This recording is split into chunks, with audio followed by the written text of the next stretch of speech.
Good morning, students. Namaste. Myself, Seema Kumari, faculty at FPD, Jyoti Vidyapith University, Jaipur.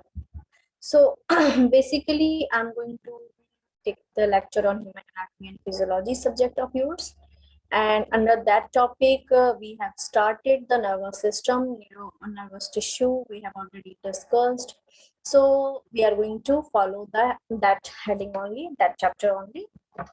So the subcontent of that was in previous class was nervous tissue, and under nervous tissue we have seen the neuron and its structure in detail.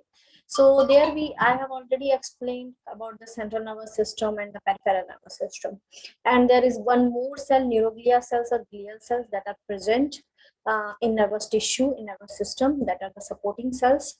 So here we are going to study in detail about that neuroglia, that supporting cell, that supporting and protecting cells of the nervous tissue, nervous system. So neuroglia are cells that support and protect neurons. Okay, so there are 4 neuroglia that are found in our central nervous system.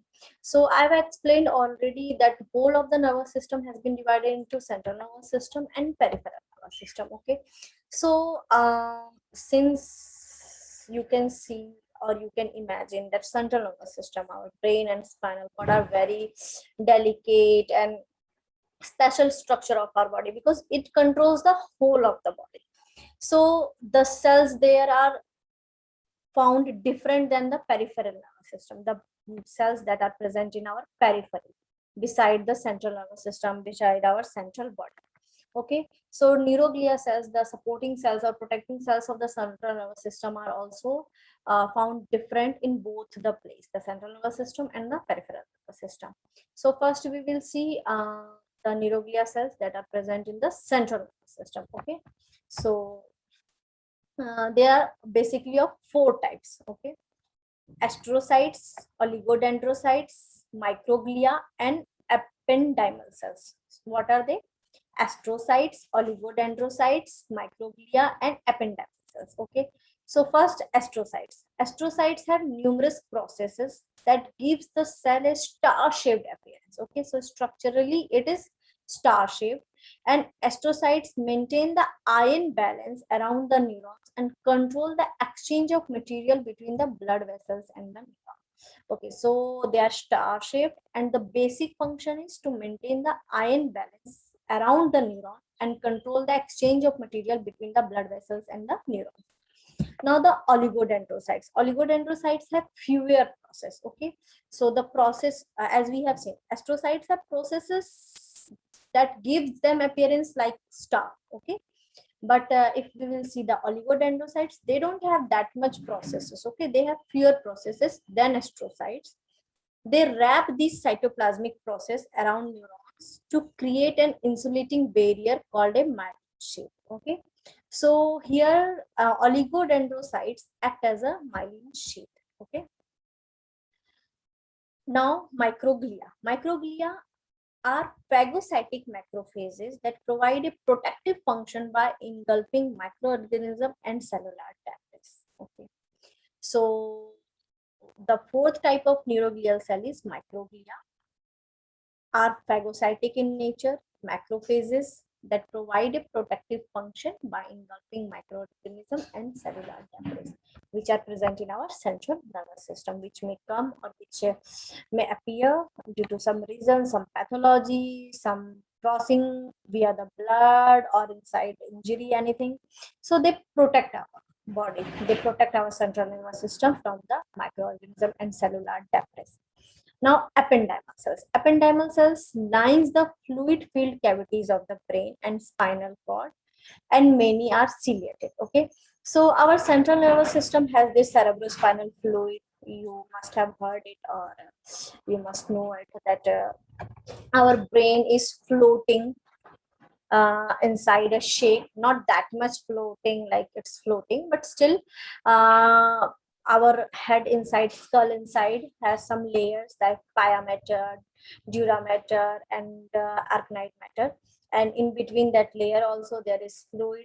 then the two hemisphere, the left hemisphere and the right hemisphere, they have also in between the cerebrospinal fluid, a fluid that helps in maintenance of nutrition and ion exchange and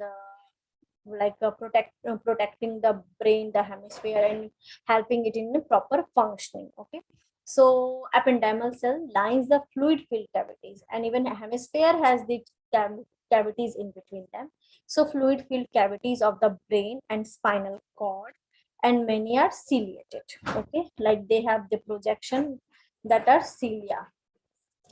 So now again, the neuroglia cells that are present in the peripheral nervous system. So we have seen the central nervous system and the neuroglia, the supporting cells present in them. Okay, now we will see the neuroglia, the glial cells, the supporting cells of the nervous system that are present in the peripheral nervous system. Okay, so they are of two types: Schwann cells and satellite cells. Okay, stellate cells. So Schwann cells. Schwann cells are neurolemocytes, also called as neurolemocytes, wraps around the axons to produce an insulating myelin sheath. Schwann cells provide the same function in the peripheral nervous system as oligodendrocytes provides in the central nervous system. So when we were studying the neuron structure, I have explained you about the myelin sheath, that what is myelin sheath, and there are two types of neuron, myelinated and non-myelinated neuron, and its function. So what type of cell that forms the myelin sheath? The cell is Schwann cells.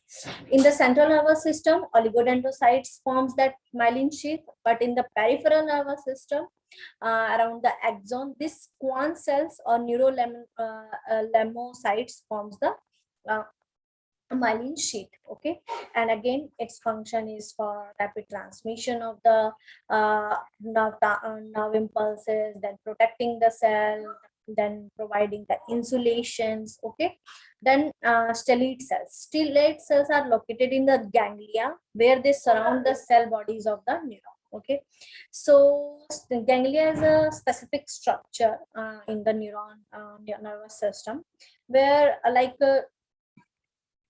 cell bodies of like numbers of axons, numbers of neurons accumulated, and like it is a place, it's a point where large number of cell bodies of a nervous tissue or nervous cells, neurons are present, then that point is called as ganglia.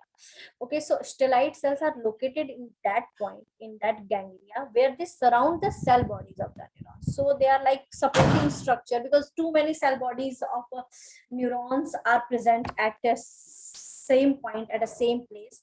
So stellate cells are the supporting structure, or they help in keeping those cell bodies like at a place. They are like supporting structure or anchoring structures for them. Okay, so we have seen that central nervous system and neuroglial or glial cells, types of glial cells that are present in the central nervous system.